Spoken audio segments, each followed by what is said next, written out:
Hello, my name is JoBeth Evans. Welcome to Parenting 101.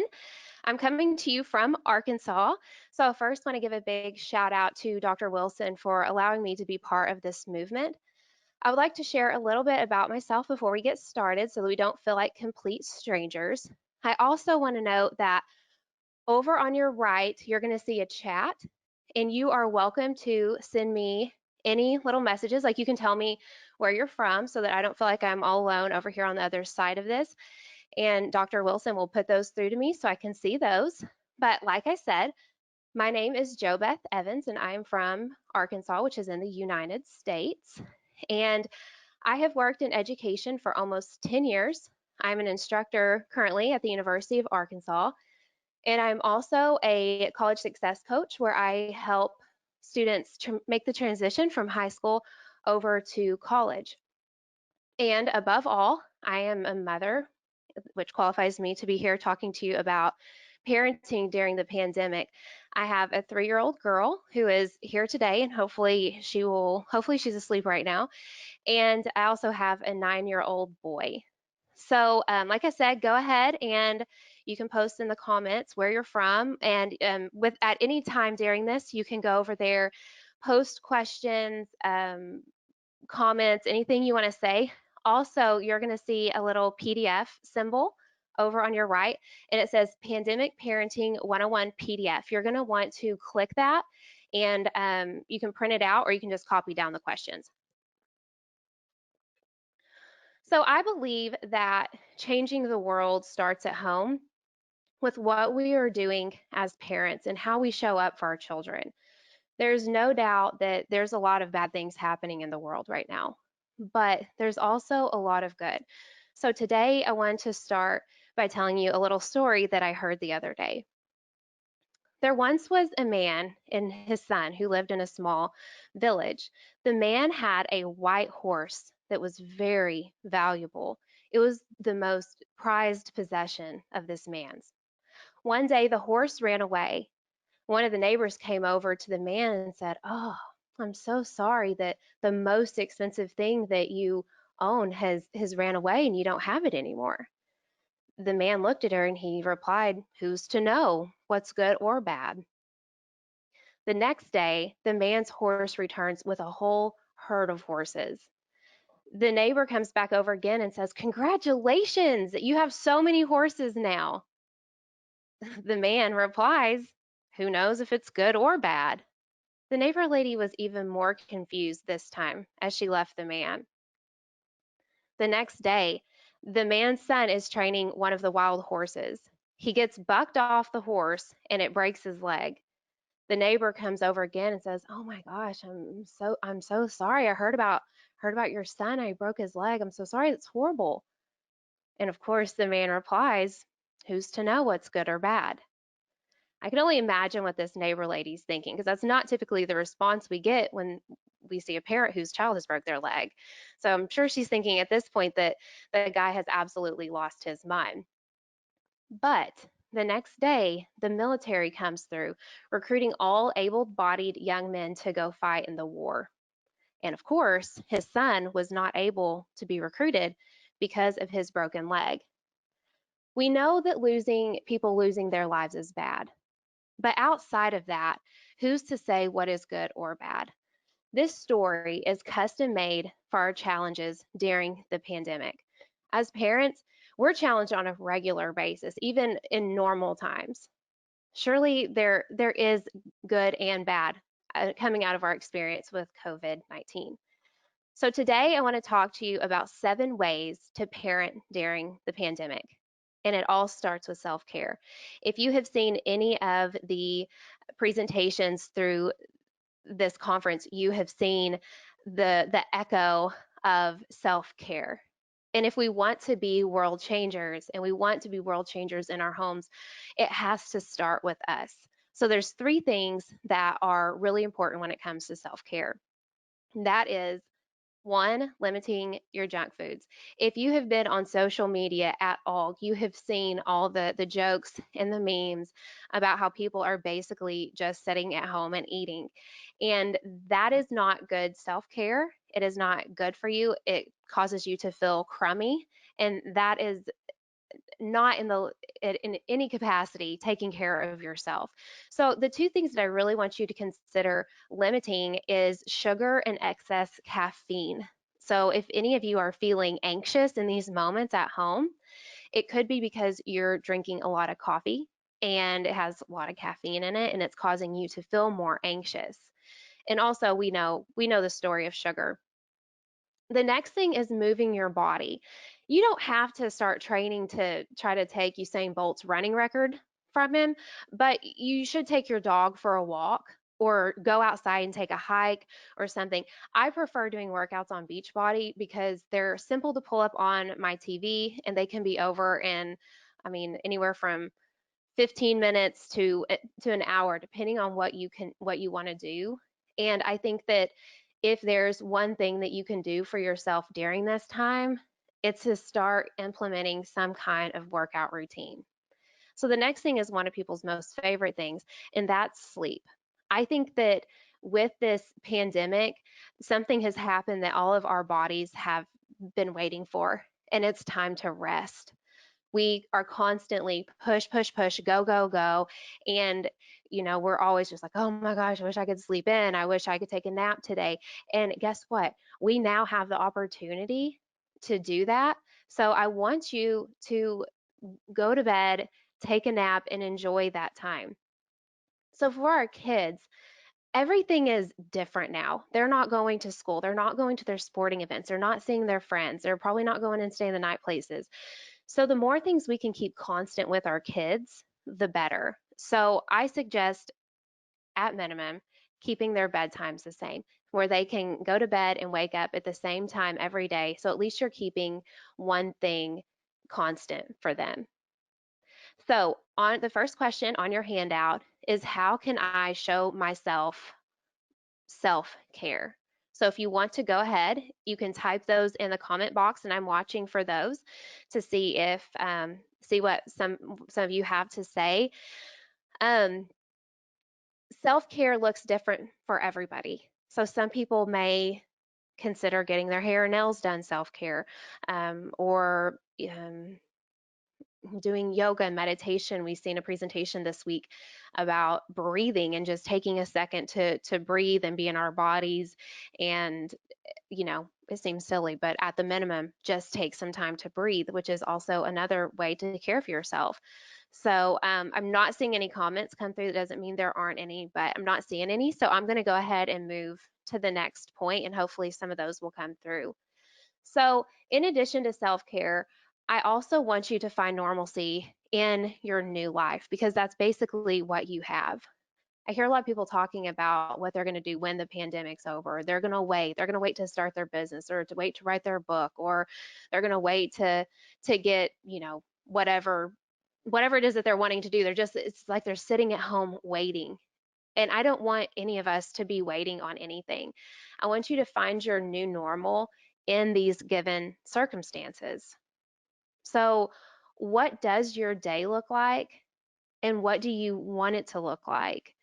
We can't just like live in this life that is a cluster maybe, or really frustrating, where you're dealing with kids schedules, your schedules, Zoom calls for the kids, your Zoom calls, and then for us, scheduling a time to go get groceries and take care of maybe the elderly that are in our life. Like whatever it is that we're doing, we can't just live in this cluster and this chaos till the end of this, because we don't know when it's going to be over. So I want you to find some normalcy in this in some good ways. So, for example, I wake up at 5 in the mornings, and it is really hard, but it gives me 2 hours of quiet time every day before my kids get up. So that gives me time to do my prayers, do my workouts, um, get some work done, answer emails, so that by the time the kids get up and we're ready to start our day, I am also ready and have some things under my belt for the day. So if you're somebody who finds comfort in schedules, I suggest that you make a schedule. Dr. Wilson and I were talking that, like, for us, Like if we're like feeling a little anxious, feeling uncomfortable or something, the first thing we want to do is like make a schedule, because a schedule tells me that like everything's okay. If I have this many hours to work, this many hours, um, you know, needing to work, spend time with the kids, because most of us, if we're parents, we're homeschooling right now. So if I can see a schedule and see where my time is at, it also allows me to schedule in our first point, which was self-care, and also my work and all the things that shows me that I do have enough time. So I found a lot of comfort in making a schedule for my new normal. So on your handout, you have a question that says, "What is your new normal?" So what does that look like for you? Like I said, most of us are homeschooling now, not by choice, most of us, but that's where we're at. And so we're having to spend hours a day doing that. If that is stressing you out in some way, I suggest that you find a way to do it that doesn't stress you out and can help you find joy in this time that you're spending with your kids. So just write what your new normal is and what some things are that you have to do that are going to be part of your normal. So, since your schedule has changed and your new normal has changed, which could mean that you now have to figure out what is most important to you, you are going to have to prioritize. When I think about what is most important to you, I started thinking about like fight or flight mode, meaning you're like in this bad position and you're either gonna have to fight or run away. And I feel like a lot of us are in that mode right now where it's like we're just kind of freaking out. And if you are feeling that way, it's time to prioritize.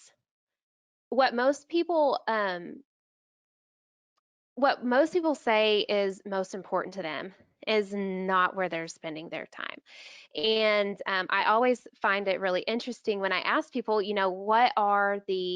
uh, what are the three most important things in your life? They'll say, a lot of times, God, family, my career, academics. But then when I ask them to show me where they're spending their time, very seldom are they actually spending their time on those things. So anybody who has an iPhone has seen with a new update that it tells you how many hours a day you're spending on certain apps and on your phone. And so it's really easy for us to see like, oh my gosh, like I've spent 3 hours on Facebook today. Um, Actually, that's not a priority for me. So maybe I want to check myself there and maybe start spending less time on Facebook that's not most important. You also need to ask yourself what needs to be done today. And that's been really helpful for me because um, I like to get all my work done as quickly as possible. And right now, that's really hard to do because with having the kids at home and having my workload remain the same, my life doesn't look the way it did before the pandemic, and so therefore I have to prioritize things differently than I was before then.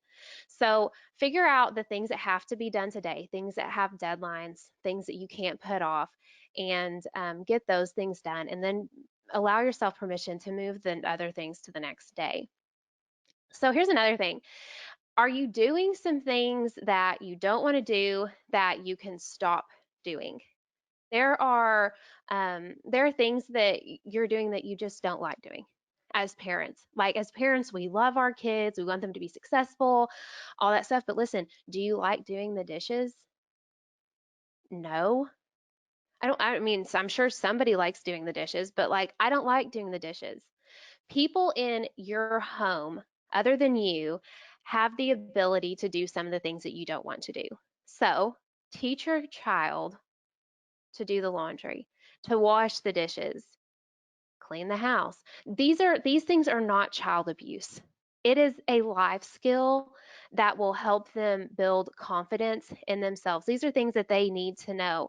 So while they're not at school, they're not hitting the academics hard, they can be in the home getting hands-on experience at day-to-day living, washing the dishes, vacuuming, doing if they're old enough and tall enough, doing the laundry.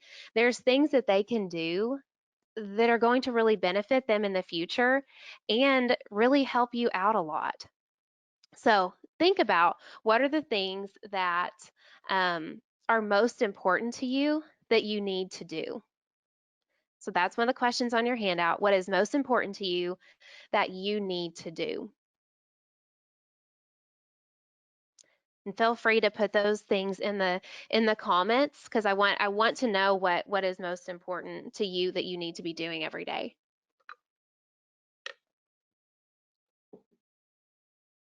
And give you just a little bit of time to um, fill that out on your worksheet. And I'm watching for some comments.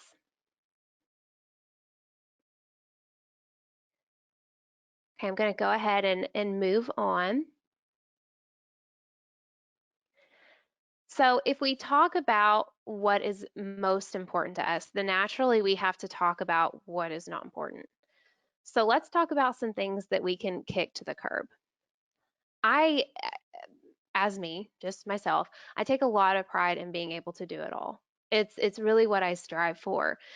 Even though I don't like accomplish these things, like I'm striving to be the perfect mom, have the perfect career, be at every practice and every game, keeping the house cleanish, cooking dinner, taking care of my self care.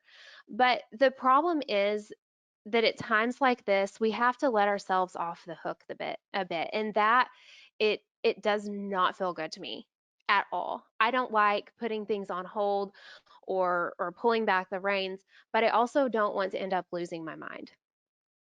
Some ways that I have let myself off the hook is keeping the house picked up. The house isn't picked up and clean like it used to be. In our living room at any given time, there's probably about 50 to 60, 80 crayons, colored pencils scattered everywhere with sheets of paper with 3 or 4 marks on them and puzzles and games and blankets and everything. And that's not how my house used to look, but it's definitely how my house looks now. And I have to be okay with that. Um, Another thing is cooking dinner every night. Like when you're home and you're working and you're the one, I've heard so many people say on social media, like I feel like all I'm doing is cooking, cleaning up, doing dishes, cooking, cleaning up, doing dishes, cooking, cleaning up, doing dishes. Like that's all I feel like I'm doing. And if that's where you're at and that's how you're feeling, like let yourself off the hook a little bit. You know what we're having for dinner tonight, kids? Sandwiches or leftovers. I don't know what we're having, but you're going to eat, right? So it's all good. So I want to challenge you to think about what is really important and what really matters to your family. So, do your kids need to eat dinner? Yes.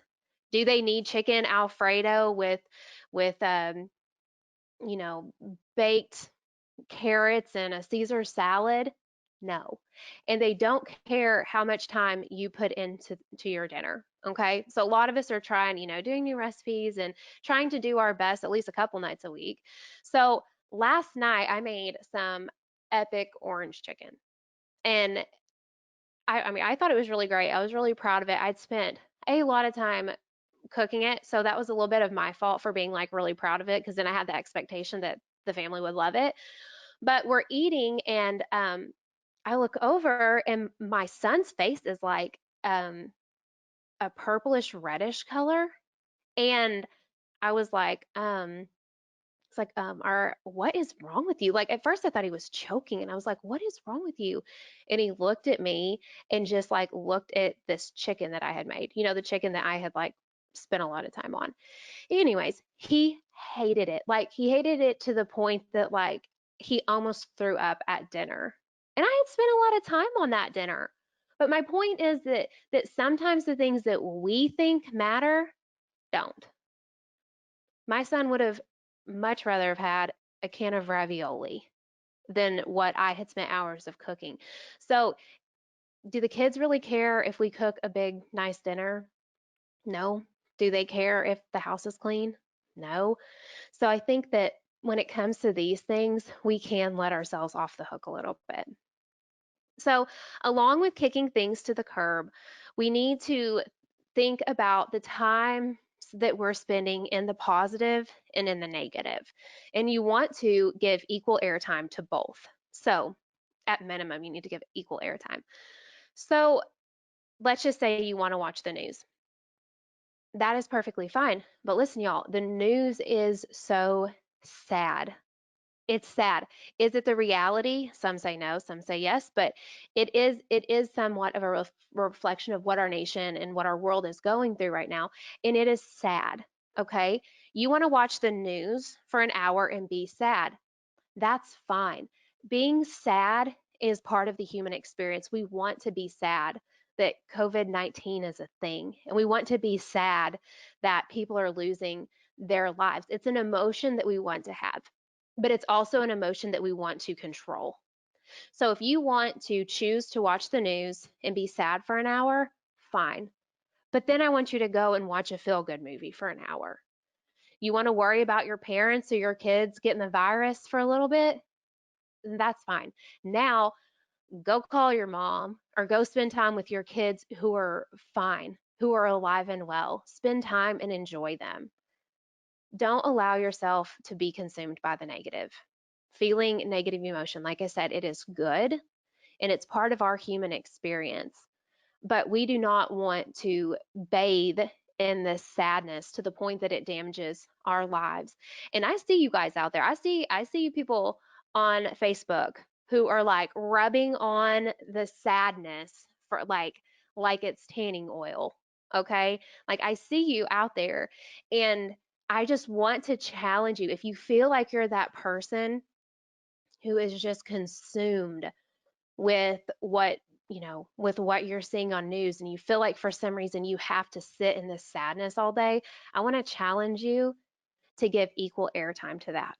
So if you want to be sad, flip it over, and I want you to go just do something that's going to make you happy and make you feel good. So here's a really big question as we move through this, and that is, what could you stop, start, or continue doing to create positive change, which is the whole purpose of this conference, is to create positive change in our world. So I'm going to move right along. On the same note as our first, I want you to show yourself compassion. And so my favorite thing to do here is to put "and it's okay" at the end of it. So here are some of my favorite examples. So the other day it was time for bed and my daughter was still in her PJs. And so I was like, that doesn't seem like a good idea. So I was like, it's time for bed and my daughter's in her PJs and it's okay. You know what? The other day, my kids watched TV for 3 hours while I worked, and that's okay. And I want to speak to that um, for just a second, because we are all about not letting our kids have screen time. Screen time is bad, bad, bad, bad, bad, bad. We see all this research about what it does to their eyes and their brains and all this. But listen, folks, we are in a time period where this is not going to last forever, and we are being asked to do things that are not realistic. For example, it does not matter who I'm speaking to right now. There's no way you can be a cafeteria worker, a housekeeper, a teacher, an employee, the student, dean of students, and the grocery wagon. You cannot do it all and be employee of the month. Like, it is not possible for you to be everything. And so if your kids want to go watch, my daughter loves Blippi, like, it's educational, okay? If she wants to go watch that for a while I get my work done, she's happy. I'm getting my work done and we're making this work for us, even though her being on a screen longer than normal is not ideal. Okay? So a couple more of my favorites is a lot of people aren't washing their hair. They're like, I have somebody that haven't washed my hair all week. You know, if you haven't washed your hair all week, it's okay, right? So I want you to practice saying it's okay at the end. So on your paper, you're going to see um, the question, what are some things that are okay? And I want you to write some things that maybe bother you, that don't make you feel like you're on your A game, but is okay. So for me, what the funniest thing was my daughter being in her pajamas. I was like, okay, she's 3, but it's okay. And there's things that you're doing in your life that you're feeling like maybe you're messing up a little bit. And I just want to encourage you to just put "you're okay." It's okay at the end of it, because it's all okay. And last is my favorite one. Y'all, we are at home a lot. like technically that's where we're supposed to be all the time, right? So if you're at home all the time, I want to encourage you to make your home feel somewhere that makes you happy, that has a good energy, good vibes, and things that you enjoy in it. Something that I've started doing since we started staying home is in the mornings, I wake up and I turn on Pandora to Lauren Daigle station, and it plays music like in our home. And it totally changed the vibe of the way our house felt in the morning. It wasn't that silence where you felt like you needed to come in and make noise, but it was this peaceful feeling when you walked into the living room. So if there's music that you can put on in your house to make it feel a certain way, I encourage you to do that. These things are all free things that you can do. Also, I want you to have a good space to work in that you feel happy and good about setting down at. If there's any way you can face a window where you can see outside, I suggest you do that because you're going to get the natural lighting, which is also another point. You want lots of natural lighting in your house, especially if you're staying indoors like you're supposed to be. Also, smells are really important to us. Um, when in the mornings, like I said, we have Lauren Daigle playlist playing on Pandora, and I'm also making coffee. So, when I get up in the morning, I have created a space where I am excited to be and it feels good, it feels relaxing. So just do whatever it is that makes you feel good. If you like, the smell of muffins cooking or essential oils, or if you live somewhere that's more floral and you can open up your windows and get the smell of lilacs in your house, like whatever it is, like do those things. Take an hour or two and just make your house somewhere that you feel happy and comfortable being. So the last question on here is to is how can you make your home feel better? What are some simple things that you can do? Is it to move your desk? Is it to put some music in the home? Is it to declutter? Maybe get rid of some spaces that are um, not desirable for you, that give you stress and anxiety. So I hope you're filling this out. Feel free to comment anything that you feel like is helpful.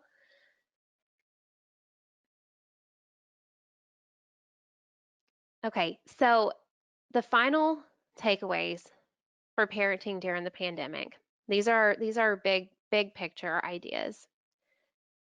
Your kids are not your critics, so relax. They want to be loved and taken care of, and chances are that you're already doing this. If you're the type of parent who's taken an hour today to give yourself some kind of personal development that's going to help you be a better parent, I guarantee you that you're already loving and taking care of your kids. And the biggest thing is that the better you are, the better your kids are going to be. So you always hear the saying, you can't pour from an empty cup. You put the oxygen mask on yourself first and then you put it on others. We know that these sayings are true, but we struggle so hard to live by them. So I really want you to, if nothing else, if you take nothing else from this, I want you to just start taking care of yourself in one small way. So I want to review our 7 points one more time, and that is self care, embrace the new normal, prioritize, kick things to the curb, balance the negative with the positive, show yourself compassion, and make your home feel good and feel like a place that you want to be.